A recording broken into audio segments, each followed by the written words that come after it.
Hello, hello. So day 17 of Moon 1. So Chinese New Year was 16 days ago. It's slightly different today. So still working through my wheelhouse or wheelhouses of things that I've done which are integrated with Taoism over the last 20 years. But today is going to be more towards the Qigong, Daoyin, and the fundamentals behind those things. So my name's Ollie, this is Red Sun Horizons. I'm an Eastern physiotherapies practitioner and martial arts practitioner of 20 years and Qigong, Daoyin, etc. We are still using the Lunar Tao by Den Ming Dao as a prompt. So this is day 17. The title from this one is Gates and Locks, as in open a gate, close a gate, lock the gate, etc. So gates and locks. Okay, so, this is the first time this book makes reference to, very specifically to something like Tai Chi Chuan or Daoyin Qigong, etc. So, fitting time to focus just on that and negate anything else in the crystal world, etc., or beyond. So, I started Tai Chi, well, I started martial arts in 2004 and continuously for 20 years through and still practice by myself nowadays. But Daoyin and Tai Chi and Choi Li Foot were my three things that I started with. Tai Chi I did from 2004 through to 2011, 7 years. And then recently returned to Tai Chi about a year ago, nearly a year ago. Okay. And then Daoyin has been all the way through. Daoyin and Qigong has been all the way through for those 20 years. There's been like a daily practice, not always consistent, but obviously, life happens. But my training was always daily. So for most of it, like a good sort of 3 hours plus per day, every day, 7 days a week, 15 years at least, and then maybe it tailed off towards the end. But okay, so I have a lot of experience, I have a lot of knowledge, but this is going to be a succinct little things that can be thrown in, just principles, and looking at effectively the gates within the body, places where stagnation can classically happen, and especially along the spine, which is an easy one because there's 3 of them. You've got the 9 gates at the front we can work with from the abdominal section, but we'll get to that. Okay, so day 17, gates and locks. So some sects of Taoism pursue immortality through exercises like Qigong, but also Tai Chi. And then there was obviously immortality to them, obviously was just like a way of saying ultimate health, So, and a lot of people like Gong believe that obviously, so herbs and herbology could help you to live like 100 years plus, but stones, as in crystals and all that kind of stuff, that was the secret to immortality. But again, immortality is a word to, to give an idea. So, if the Tao is the flow of all life and life is energy, then we direct the flow of the Tao by using gates and locks. So energy, and obviously within Tai Chi, obviously yes, it's and Qigong and Daoyin, etc., and Reiki and lots of other kind of energy systems. It's about intention, but it's also about body posture, which in Reiki, especially taught in the West, you don't often get so much focus on that. They kind of attune you and say this is how you focus and this, that. But there is better ways of aligning your body so that one, Qi can be allowed to flow in the direction it's supposed to be, and then 2, so you can actually make certain connections and focus on your own breathing and expand, and then let go at the end. Okay, so if we look inward, we can use the gate and lock metaphors for spiritual techniques. Within the body, there are gates that lead to spiritual understanding. Taoists believe these gates exist simultaneously on a physical, energetic, mental, and spiritual level. To act upon them physically also acts on those other planes of mental, energetic, etc.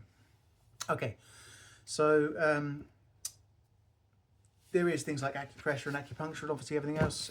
So if there's, when we talk about stagnation, is one of the biggest things you'll hear in TCM, traditional Chinese medicine. And obviously these are still the Western translations of the original Chinese words, but stagnation, and that is stagnation of the mind, which is like the slowing of neural pathways, which is effectively becomes like chronic depression or clinical depression rather than situational. Then you have stagnation in certain areas of the body. So constipation would be an obvious form of stagnation. That's a physical stagnation of stool in the gut, in the bowel. But you also have stagnation of qi, and that can be anywhere as well. And the Chinese would see that as being a stagnation of qi in the guts, in the small intestine, and especially people who will have like could be constipated for a couple of days and then have like diarrhea for a couple of days, and then it just keeps on like interchanging. That's qi stagnation in the small intestine, or some would say liver invading small intestine, which is a bit too confusing. Okay, so qi stagnation can also be life not progressing. In like if things aren't happening, if you have a goal and things aren't coming, things aren't happening, that kind of thing. That's frustration. Frustration is a means of qi stagnation, because qi should be able to flow and move. If you are frustrated, you are tense, you are holding, certain gates are not opening and releasing. Okay, so this is predominantly to do with the liver channels and the gallbladder channels. So any time you move and kind of shake, so if I was to, quite a nice easy one for that, you may have seen on other things. So this would be done from standing ideally, but if I move too far away, you won't be able to hear me because I haven't got a microphone yet. So this kind of swinging, learning to use your waist, use your core. All the daimai around here as well is the girdle vessel. It's the main overflow receptacle of, trauma throughout your life and what you've inherited from your family and previous life, etc. So there are things just like simple bouncing first thing in the morning, which also helps free up your lymphatic system with like sort of moving across in here and here, all through the 9 gates. Again, this is all major lymph bundles in the inguinal area, back to the knees, the popliteal crease, cubital crease, etc. All of those things can be freed up. The first thing I think we're going to go through then really is liver qi stagnation. It is just to get up and move, you know. So shaking, bouncing, rising and sinking, that kind of thing. So if I was to do this from a standing position, there is this kind of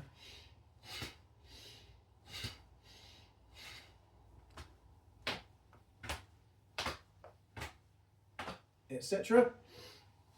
Okay, so that is very simple things you can do, and it helps to do that before bed as well. So you would think it's an energetic thing and it's going to stop you going to sleep. Qi stagnation is going to stop you from sleeping far more than any kind of mild adrenaline you get from that.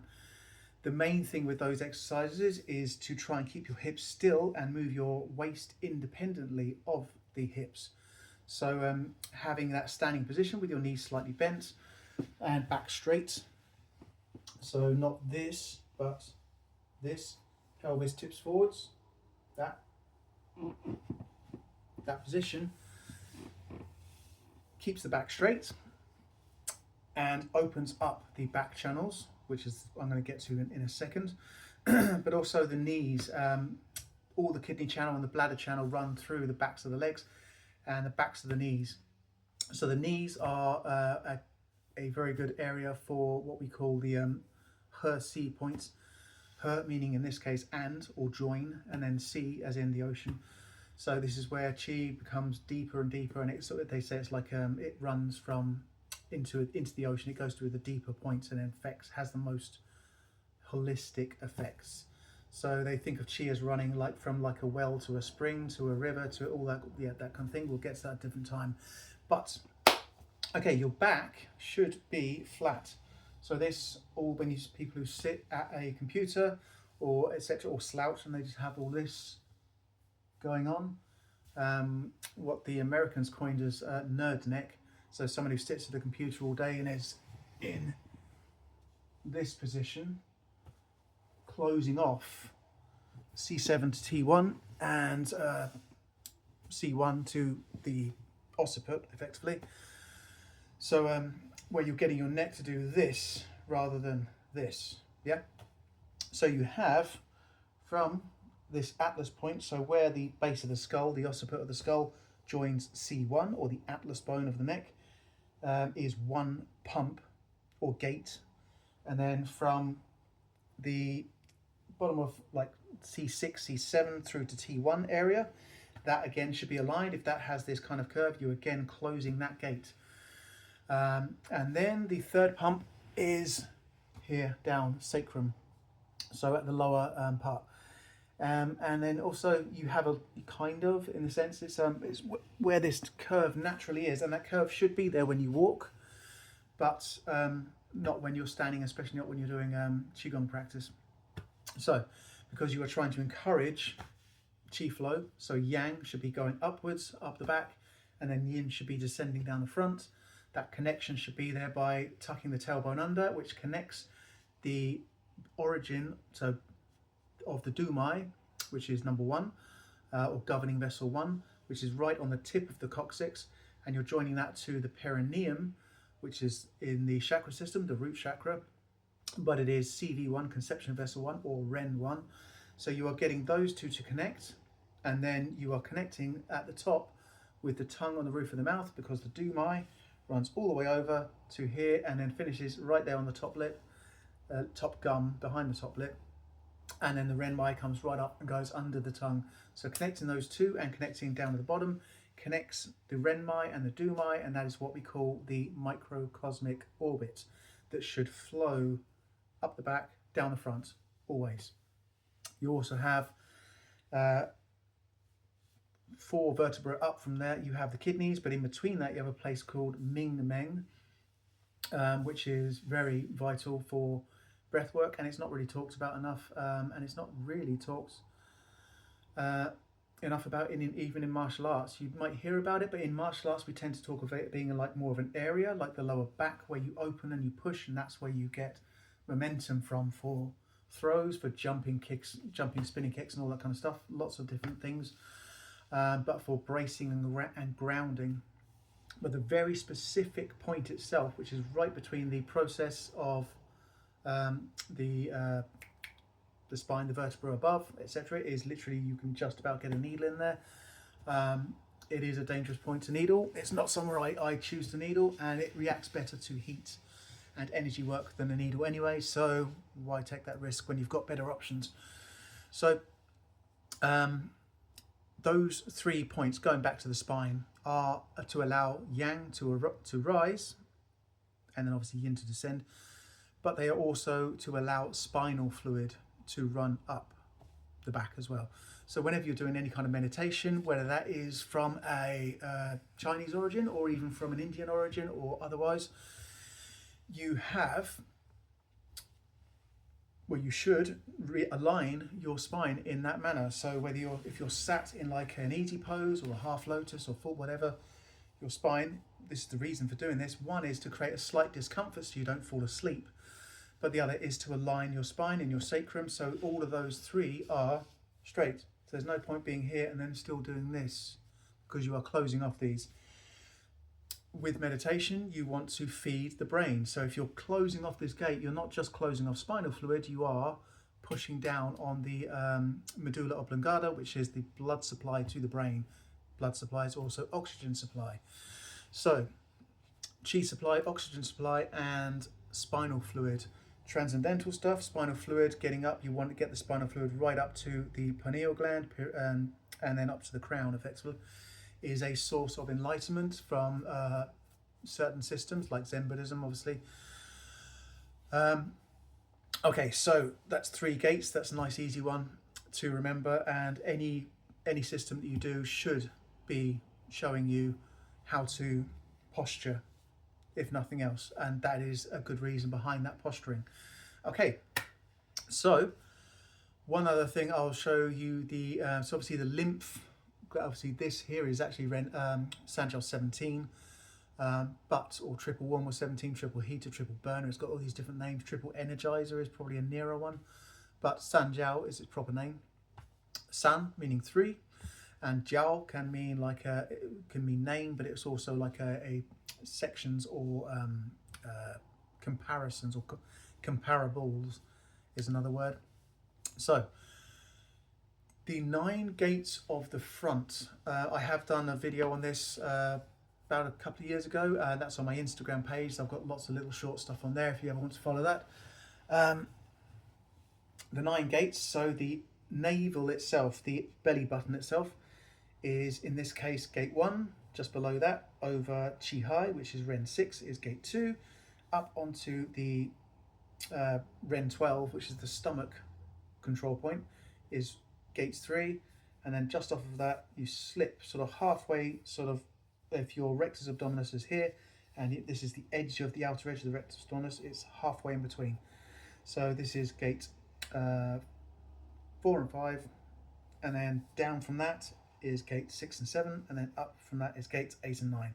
So you can think of it this way as belly button, if you know the chakra system, belly button, sacral, solar plexus, and then go back to the original one and go out halfway, go down to the second one, go out halfway, and then up to here.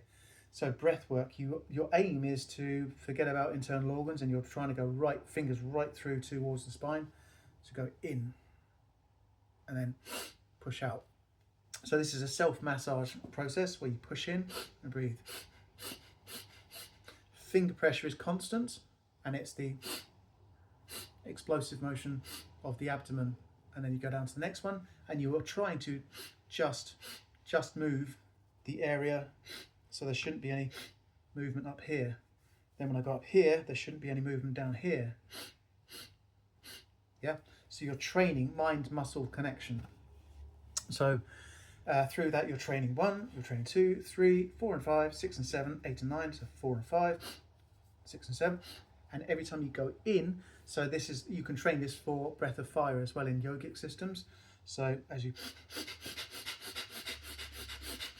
and then push right in, and you want to massage and move, and this is moving any kind of chi stagnation or stagnancy, and even lumps and bumps, and you may even feel like, for women, that kind of thing, this is where fibroids kind of tend to sit. And there are natural treatments for fibroids as well, so look up things like castor oil, compresses. Anyway, so 1, 2, 3, 4, 5, 6, 7, 8, 9. That is the 9 gates of the abdomen. By doing this, you are also freeing up your lymph bundles. There are lots of large lymph bundles around this area. Okay, so 3 gates up the back, the sacrum, the base of the neck, and the base of the skull. Nice and easy. So posturing and relaxing, breath work, moving. Lastly, from that, to breathe into those areas. So if you take gate 2, the Svatasthana, which is Ren 6, Chi Hai, the Sea of Chi, and place one hand over there. And now, as you've been training this mind-muscle connection, this takes days and days and days and weeks, and you get better all the time. Just breathe in through the nose and out through the nose for this one. And just trying to expand that area and nothing else. You should never breathe thoracically in any kind of breath work unless it's specifically asking you to, which are these systems that get you to hyperventilate, and it's all more like dream work and shamanic stuff. But second one, go to gate 3 and just move gate 1, then gate 3. So it's 1, 2, 2, 1. So from this side it should be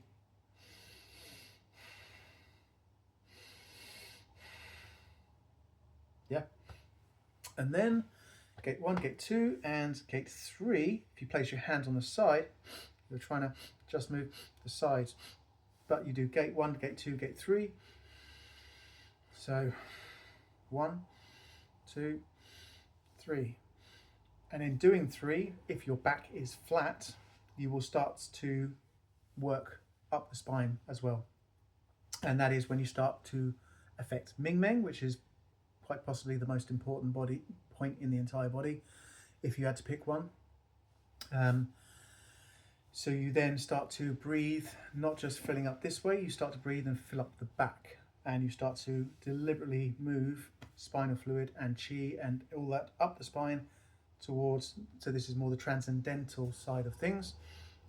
Okay, so there are endless amounts of Qigong practices and these kind of bits and pieces, and from Tai Chi and everything else, that would take way too long to show you, but those are just two very good little principles that should be, if you learn them at the beginning and apply them into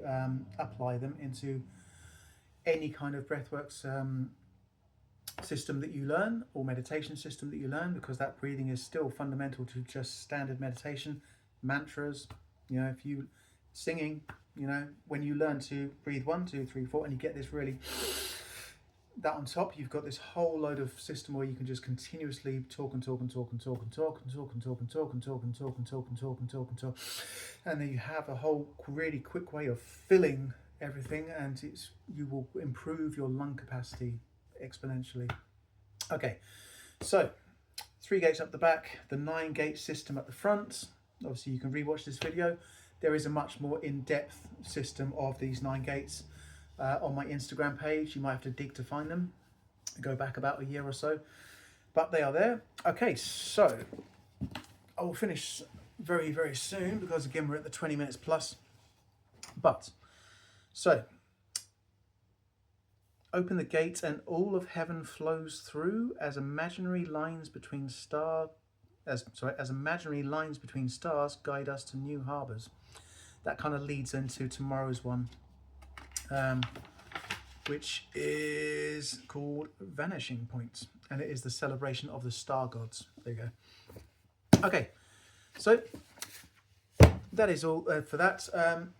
Yes, there are some Qigong points and some Qigong and Dao Yin videos on my Instagram page.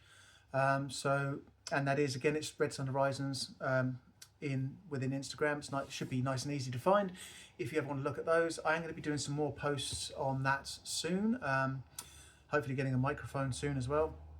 But yeah, some more specific things, looking at individual quick easy posts on crystals and meanings and uses, and looking at breathwork and Qigong and Dao Yin. Probably won't do so much more on sound therapy, because that's already on there. And on my Instagram page, you've got like all the little tabs on my home page where you can open, and there's one specifically for herbs, there's one specifically for sound therapy, there's one specifically for Qigong, Dao Yin, etc. It's a nice little database that I'm going to start growing again now the summer's coming in. I'm going to do some outside videoing with the better camera now, and hopefully a microphone soon. That is everything for today, and I will see you tomorrow.